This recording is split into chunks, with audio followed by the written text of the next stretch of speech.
Dr. Miko San, zdravlje iz gljiva, prvi je hrvatski i evropski proizvođač preparata iz ljekovitih gljiva i u samom svjetskom vrhu na tom području.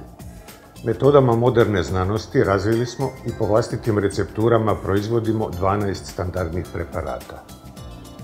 Dr. Miko San, zdravlje iz gljiva, bio je glavni organizator i domaćin 6. svjetske znanstvene konferencije o ljekovitim gljivama, na kojoj je sudjelovalo 150 znanstvenika iz 40 zemalja.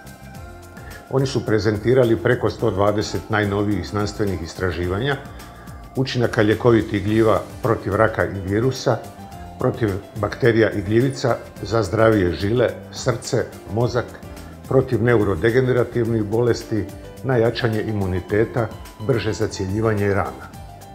Održane su i panel rasprave o ljekovitim gljivama i raku, te virusnim infekcijama, kojima su prisustvovali i liječnici iz Hrvatske, Slovenije, Srbije i Italije. Nezavisna laboratorijska mjerenja potvrdila su da Dr. Miko San ekstrakti iz ljekovitih gljiva sadrže visoke koncentracije najučinkovitijih beta-glukana, polifenola i flavonoida. Te tvari, prema najnovijim istraživanjima, uništavaju tumorske stanice, a mogu izazvati i njihovo programirano samouništenje, apoptozu.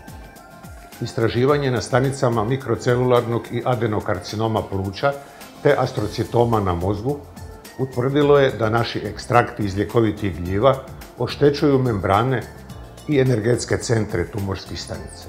Mi vam možemo pomoći. Dr. Miko San, zdravlje iz gljiva.